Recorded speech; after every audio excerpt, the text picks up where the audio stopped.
Le dernier quart d'heure de Smart Bourse, chaque lundi soir, c'est le quart d'heure américain qui nous permet de retrouver notre correspondant américain, Pierre-Yves Dugas, avec nous en visioconférence. Bonsoir et bienvenue Pierre-Yves. Ravi de vous retrouver. Profitons quand même de ce début de semaine pour tirer quelques enseignements du drama hyper tendu autour du plafond de la dette qui nous aura occupé quelques jours. Ça n'a pas pris 6 mois non plus, Pierre-Yves, mais c'est vrai qu'on est passé par des moments d'émotion dans le marché, peut-être un peu plus énervé que d'habitude. Tout est rentré dans l'ordre, tout rentre dans l'ordre. Néanmoins, quelles sont les leçons économiques et politique qu'on peut tirer de l'atteinte de ce compromis qui aura été peut-être un peu plus difficile que pour d'autres? Écoutez, il y a plein de leçons. Les leçons politiques sont peut-être les plus faciles à tirer. Je crois qu'on a l'impression qu'il y a deux gagnants aujourd'hui. Kevin McCarthy, le leader républicain, que l'on avait donné comme extrêmement affaibli au début parce qu'il était incapable d'opérer de créer un consensus dans des factions aussi divergentes du Parti républicain qui a une très très faible marge de majorité à la Chambre. Kevin McCarthy s'en sort bien finalement. C'est vrai, il y a près d'un tiers des républicains qui finalement n'a pas voté pour ce compromis, mais on avait dit il va sauter. La frange populiste des Républicains va le mettre tout de suite sur siège éjectable. Ça ne se produit pas pour le moment, il s'en sort plutôt bien.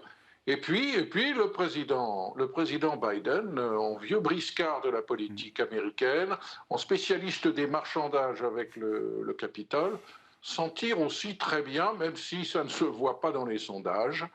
Il est toujours quelque part entre 36 et 40%. Mais Joe Biden a préservé l'essentiel des acquis de ses 2 premières années de mandat. Finalement, n'a fait qu'un minimum de concessions.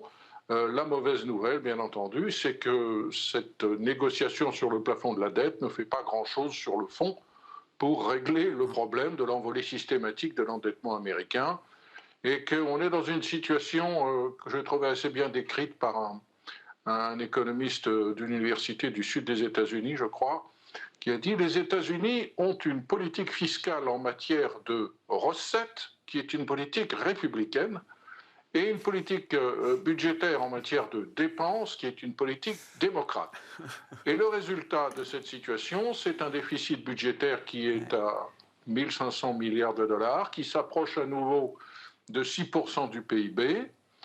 Et curieusement, cette négociation, telle qu'elle a été chiffrée par le bureau du budget du Congrès, représenterait 1 500 milliards de dollars d'économie par rapport à ce qu'aurait été le déficit, l'endettement américain, sur 10 ans.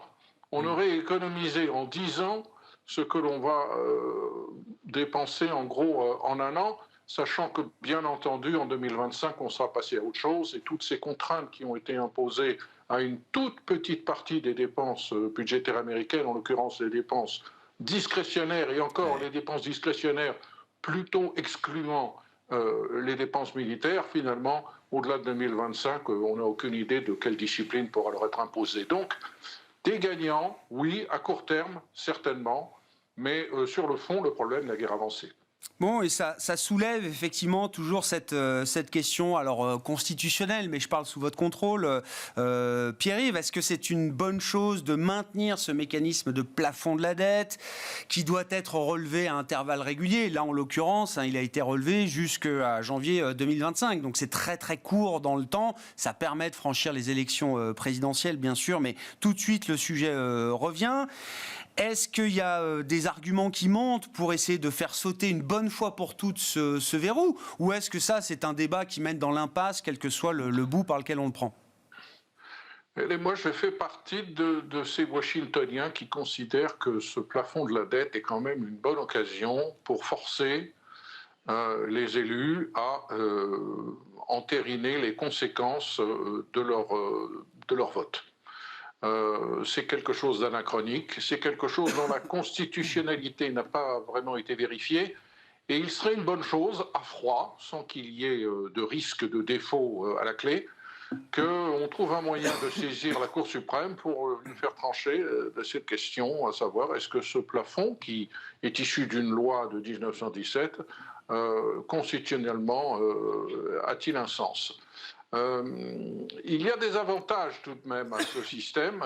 Regardez ce qui se passe en France, on continue de laisser la dette s'envoler et on ne parle pratiquement jamais de ce sujet, dans quelques éditoriaux peut-être dans Le Point ou dans Le Figaro, un petit peu de temps en temps sur Bismarck, mais l'endettement de la France finalement, quel responsable politique français s'y intéresse profondément et est prêt à prendre des risques électoraux pour le faire baisser? C'est la même chose aux États-Unis, malgré l'existence de ce plafond. Si on retire ce plafond, qui, by the way, n'a pas été relevé, il a simplement été éliminé.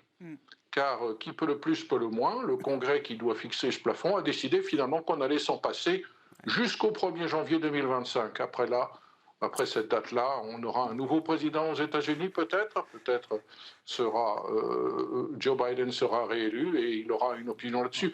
On remarque le petit clin d'œil qu'il a fait dans les minutes qui ont suivi le vote du compromis. Il a dit peut-être que c'est le moment de s'intéresser au 14e amendement. On a interprété ce clin d'œil comme un petit coup de pied de l'âne à la gauche du Parti démocrate. Mais allez donc savoir, le vieux briscard Biden s'en est quand même bien sorti cette fois-ci. Il y a d'autres exemples d'ailleurs de manière dont Joe Biden s'est bien sorti de situations difficiles sur l'Ukraine, par exemple, jusqu'à présent. Il a fait preuve d'une certaine compétence. Il a tout de même réussi à faire passer l'essentiel de son programme électoral en dépit d'un Congrès qui était très serré en termes de majorité pour les démocrates. Et puis il a réussi à limiter grandement les dégâts aux élections législatives. Donc, chapeau pour le vieux président. Petite parenthèse politique, puisqu'on apprend à l'instant que Mike Pence officialise sa candidature, le dépôt de sa candidature en vue de la primaire républicaine, pour commencer. Pierre-Yves, quel est le jeu de rôle de Mike Pence dans l'appareil politique américain républicain? La liste des rivaux de Donald Trump que ce dernier va pouvoir insulter copieusement s'allonge tous les jours. Le problème, c'est que Mike Pence sait des choses sur la manière dont Donald Trump a travaillé à la Maison-Blanche pendant 4 ans. Donc, si le corps lui en dit, il pourra riposter. C'est une catastrophe pour les républicains, ce qui est en train de se passer. Et c'est une très bonne nouvelle pour Joe Biden. Mais Donald Trump, vraiment plus que jamais, aspire l'oxygène qui est dans la sphère médiatique et continue de drainer l'essentiel de l'intérêt des médias et des électeurs pour ces primaires républicaines. Ron DeSantis, qui vient lui aussi de lancer sa campagne, cherche à lever des fonds. Et pour le moment, il y a de gros donneurs qui ont de gros doutes sur Ron DeSantis. Les choses ont mal commencé pour lui.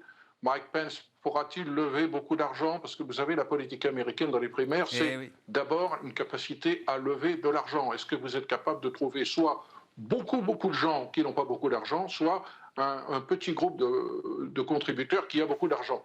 Trump, lui, il arrive à faire les deux. Il a lui-même encore de l'argent et il arrive à faire contribuer beaucoup de gens qui n'ont pas beaucoup d'argent. Pour Ron DeSantis, c'est vraiment un défi difficile. Pour Mike Pence, je ne sais pas comment ça peut tourner. Je ne vois pas cet ancien vice-président de Donald Trump qui a réussi tout de même à préserver un certain profil d'honorabilité en dépit de sa proximité de Donald Trump pendant 4 ans, et en particulier au moment des événements dramatiques du 6 janvier, je ne vois pas comment Mike Pence peut devenir le prochain président des États-Unis. Pour conclure sur les affaires monétaires, Pierre-Yves, il nous reste 2 minutes 30. Pause ou pas pause le 14 juin prochain pour la Réserve fédérale américaine? Écoutez, le seul fait qu'on se pose la question me porte à croire qu'il va y avoir une pause. Tout le message implicite et explicite qui a été donné dans les discours publics des principaux responsables autour de la table du comité monétaire de la Fed depuis en gros 3 semaines va dans le sens de ne pas confondre pause et début de la baisse de taux. Pause, ça voudrait dire vraiment une pause, c'est-à-dire qu'on va attendre, on ne va rien faire le 14 juin, mais peut-être que mi-juillet ou ensuite en septembre, on est prêt à relever à nouveau les taux d'intérêt. C'est le langage que tiennent beaucoup de membres du comité monétaire, et c'est le langage du nouveau numéro 2 de la Fed, qui est là depuis un an en tant que gouverneur, mais qui maintenant vient d'être promu au poste de numéro 2, monsieur Jefferson, qui, de manière assez pédagogique, et c'est un professeur d'économie, explique que le moment est de faire une pause pour qu'on essaie de comprendre ce qui se passe. Et je dois dire que cette démarche est assez, présente l'avantage finalement de la transparence et de l'honnêteté.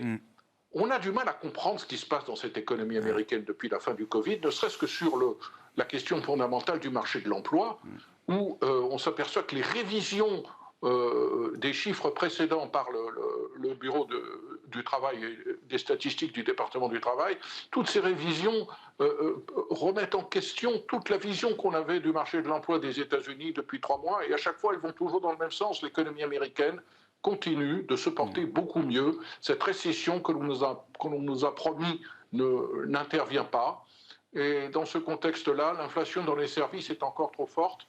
Faire une petite pause, ce n'est pas idiot. Oui, une pause, c'est pas la fin des hausses de taux. J'utilise le verbe skip to skip, c'est ça, on sursoit à la hausse de taux, mais ça n'engage en rien sur la nature du mouvement suivant. Ça n'est pas la fin des hausses de taux. Le marché l'a compris, parce qu'on commence à voir que le pari qui était fait pour des baisses de taux qui allaient intervenir dès le mois de septembre et au-delà en octobre et novembre, ce pari-là est en train de se retourner. Je crois que la Fed a bien préparé les choses pour une pause le 14 juin, mais je peux me tromper. Ça ne serait pas dans l'intérêt de la Fed de surprendre toutefois.